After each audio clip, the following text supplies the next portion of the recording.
السلام علیکم ورحمۃ اللہ وبرکاتہ۔ ان الحمد للہ والصلاة والسلام علی رسول اللہ وآلہ وصحبہ ومن والہ۔ قال اللہ تعالی وما امروا الا لیعبدوا اللہ مخلصین لہ الدین۔ کلمہ لا الہ الا اللہ کی تیسری شرط لے کر کے میں آپ کی خدمت میں حاضر ہوں۔ کلمہ لا الہ الا اللہ کی تیسری شرط اخلاص ہے کہ بندہ اس کلمے کو اخلاص کے ساتھ کہے۔ اور اس کا اخلاص کا مطلب کیا ہے؟ فضیل بن عیاض ابو علی سے پوچھا گیا کہ احسن عمل کیا ہے؟ سورہ ملک کی آیت نمبر 3 کے بارے میں، الذی خلق الموت والحیات لیبلوکم ایکم احسن عملا، جس ذات نے موت و حیات کو پیدا کیا ہے تاکہ آزمائے، امتحان لے کہ تم میں کا بہتر عمل والا کون ہے۔ تو لوگوں نے پوچھا کہ اے ابو علی ذرا بتلاؤ احسن عمل کیا ہے؟ تو کہا ما کان اخلصہ و اصوبہ، جو خالص ہو اور درست ہو۔ اس کے بعد لمبی بات ان کی، اخیر میں کہا کہ اخلصہ خالص یہ ہے ان یکون للہ والثواب ان یکون علی سنت رسول اللہ۔ تو کوئی بھی ہمارا اللہ تعالیٰ کے دربار میں قبول اس وقت ہوتا ہے جب وہ خالص ہو، یعنی اللہ تعالیٰ کی خوشنودی کے لیے ہو، اللہ تعالیٰ کی رضا جوئی کے لیے ہو، اس کا بدلہ، اس کا اجر اللہ رب العالمین سے بندے نے چاہا ہو۔ یہ معنی ہے اخلاص کا۔ علامت بھی اس کی سن لیجیے، بندہ وہ کام صرف اللہ کے لیے کرے۔ نمبر 2، کوئی اس پر مذمت کرے تو اس عمل کو ترک نہ کرے۔ تیسری چیز، اگر کوئی اس عمل پر اس کی تعریف کرے، مدح سرائی کرے، تو تعریف کرنے کی وجہ سے اس میں اضافہ نہ کرے۔ یہ 3 علامتیں یاد رکھیے، اپنے آپ کو پہچانیے، پرکھیے۔ جب بھی کوئی عمل کیجیے، کیا یہ تینوں صفتیں آپ میں پائی جاتی ہیں؟ کیا آپ نے اسے صرف اس لیے کیا ہے کہ اللہ خوش ہو جائے؟ کیا کسی نے مذمت کی ہے، آپ نے چھوڑنے کی کوشش تو نہیں کی؟ کیا کسی نے تعریف کی تو آپ نے اضافہ کرنے کی کوشش تو نہیں کی؟ اگر ایسا ہے تو آپ اس عمل میں مخلص ہیں۔ کلمہ لا الہ الا اللہ ہم اور آپ پڑھتے ہیں، تیسری شرط اس کی ہے کہ اخلاص ہو۔ اللہ رب العالمین نے قرآن میں فرمایا وما امروا الا لیعبدوا اللہ مخلصین لہ الدین۔ لوگوں کو حکم دیا گیا ہے کہ وہ دین کو اللہ تعالیٰ کے لیے خالص کرتے ہوئے اس کی عبادت کریں۔ ذکر عبادت ہے کہ نہیں؟ ذکر عبادت ہے کہ نہیں؟ عبادت ہے، بدنی عبادت ہے۔ اس کی دلیل دیکھیے، ذکر سے مراد صلاۃ بھی ہے، ذکر سے مراد ذکر و اذکار بھی ہیں۔ اللہ رب العالمین نے فرمایا اذا نودی للصلاۃ من یوم الجمعۃ فاسعوا الی ذکر اللہ۔ جمعہ کے دن جب ندا دے دی جائے صلاۃ کے لیے، فاسعوا الی ذکر اللہ، تو اللہ کے ذکر کی طرف کوشش کرو، دوڑ پڑو۔ صلاۃ ہے، ذکر کہا گیا اسے۔ اللہ کے رسول صلی اللہ علیہ وسلم فرماتے ہیں افضل الذکر لا الہ الا اللہ، سب سے بہتر ذکر لا الہ الا اللہ ہے۔ عبادت ہے، گویا کہ لوگوں کو حکم دیا گیا ہے کہ دین کو اللہ تعالیٰ کے لیے خالص کرتے ہوئے اس کی عبادت کریں۔ تو ہم عبادت کریں اللہ تعالیٰ کی تو اس کو خالص اللہ کے لیے کریں۔ یہ کلمہ اگر عبادت ہے، اس کا گویا ہونا عبادت ہے، زبان سے اس کی ادائیگی عبادت ہے، تو صرف اللہ رب العالمین کے لیے ہو۔ اس کے معنی و مفاہیم ہوں سمجھیں تو صرف اللہ رب العالمین کے، اس کے مطابق عمل کریں تو صرف اللہ رب العالمین کے لیے۔ تو یہ ہے اس کلمے کی تیسری شرط ہے، وہ کیا ہے؟ اخلاص۔ وما امروا الا لیعبدوا اللہ مخلصین لہ الدین۔ ایک آیت کی طرف اور میں اشارہ کر دیتا ہوں، سورہ زمر آیت نمبر 3 میں اللہ رب العالمین نے فرمایا الا للہ الدین الخالص۔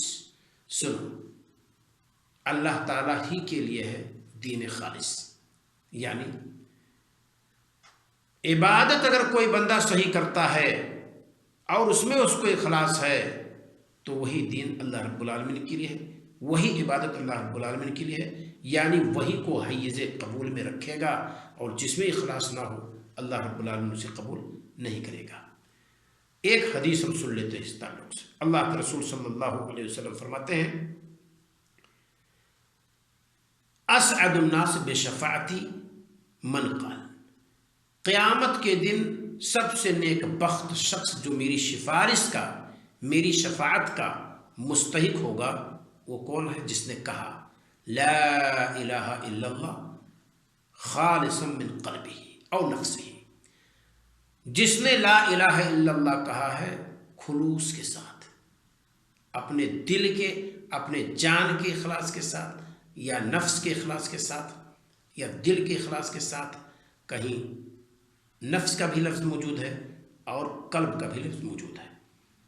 دل سے جس نے خلوص کے ساتھ اس کلمے کو کہا ہے، وہی نبی کریم صلی اللہ علیہ وسلم فرماتے ہیں قیامت کے دن سب سے زیادہ نیک بخت شخص ہے جو ہماری سفارش کا مستحق ہوگا۔ ڈھڈورا پیٹتے ہیں یہاں دنیا بھر کے لوگ، ہم دامن پکڑ کر مچل جائیں گے، ہم وہ ہیں کہ نبی کریم صلی اللہ علیہ وسلم کی سفارش میں حاصل ہوگی، وہ بولتے ہیں ہمیں حاصل ہوگی۔ نہیں، سفارش کرنے والے نے کیا کہا ہے؟ من قال لا الہ الا اللہ، ہماری سفارش کا سب سے زیادہ مستحق وہ ہے جس نے لا الہ الا اللہ سچے دل سے کہا ہے، خالصا من قلبہ، اپنے دل کی گہرائیوں سے، اپنے دل کی سچائی سے جس نے کہا ہے، وہ ہماری سفارش کا مستحق ہوگا، کیونکہ وہی کلمہ گو ہے اور وہی کلمہ گویا کہ مؤثر ہے۔ ایک اور حدیث میں نبی کریم صلی اللہ علیہ وسلم فرماتے ہیں الموحدون، میری سفارش کا سب سے زیادہ مستحق کون ہوں گے؟ موحد، توحید پرست لوگ، جن کو عقید توحید علمی اعتبار سے، تطبیقی اعتبار سے آئے، وہ لوگ ہیں جو قیامت کے دن نبی کریم صلی اللہ علیہ وسلم کی سفارش کے مستحق ہوں گے۔ اور جو توحید کے خلاف پوری زندگی شرک اور بدعت کی گھٹا ٹوپ تاریکیوں میں گزار دیے اور شرک و بدعت کی کھائی میں ہمیشہ الجھے رہے، ہچکولا کھاتے رہے، وہ یہ سمجھیں کہ ہم نبی کریم صلی اللہ علیہ وسلم کی سفارش کے مستحق ہیں، چھوٹی منہ بڑی بات۔ ایک اور حدیث ذرا دیکھ لیجیے اس تعلق سے، نبی کریم صلی اللہ علیہ وسلم فرماتے ہیں، اور اسے اتبان بن مالک نے روایت کی ہے، ذرا دیکھیے وہ کیا فرماتے ہیں۔ نبی کریم صلی اللہ علیہ وسلم فرماتے ہیں ان اللہ حرم، بے شک اللہ تعالیٰ نے حرام قرار دیا ہے، علی النار، آگ پر، من اس شخص کو، قالا جس نے کہا، لا الہ الا اللہ، نہیں ہے کوئی معبود حقیقی مگر اللہ، یعنی عبادت کے لائق صرف اللہ ہے، یبتغی بذالک، اور اپنے اس قول کے ذریعہ سے وہ چاہتا ہے کیا؟ وجہ اللہ عز وجل، اللہ عز وجل کی خوشنودی چاہتا ہے، وہ اس کی رضا چاہتا ہے۔ یہ شرط ہمارے نبی صلی اللہ علیہ وسلم نے لگائی کہ وہ کہتا ہے لا الہ الا اللہ، اور مقصد اس کا کیا ہے؟ اللہ تعالیٰ کی خوشنودی۔ تو یہ وہ بندہ ہے جس پر اللہ تعالیٰ نے آگ کو حرام کر دیا ہے، ایسا سب جہنم میں نہیں جائے گا جو سچے دل سے کلمہ کو پڑھا ہے۔ تو یہ کلمے کی، اس کلمے کی یہ تیسری شرط ہے، اور وہ کیا ہے؟ اخلاص۔ تین چیزیں میں ذکر کر چکا۔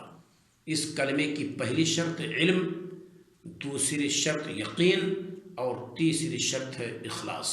اللہ رب العالمین ہمیں اور آپ کو دقت کے ساتھ کلمہ لا الہ الا اللہ کے معانی اور اس کے مفاہیم کو پڑھنے، سمجھنے اور اس کے مطابق عمل کرنے کی توفیق عطا فرمائے، ورنہ ایسا نہ ہو کہ ہمارے پاس جنت کی کنجی تو ہے مگر اس کنجی میں دندانے نہیں ہیں۔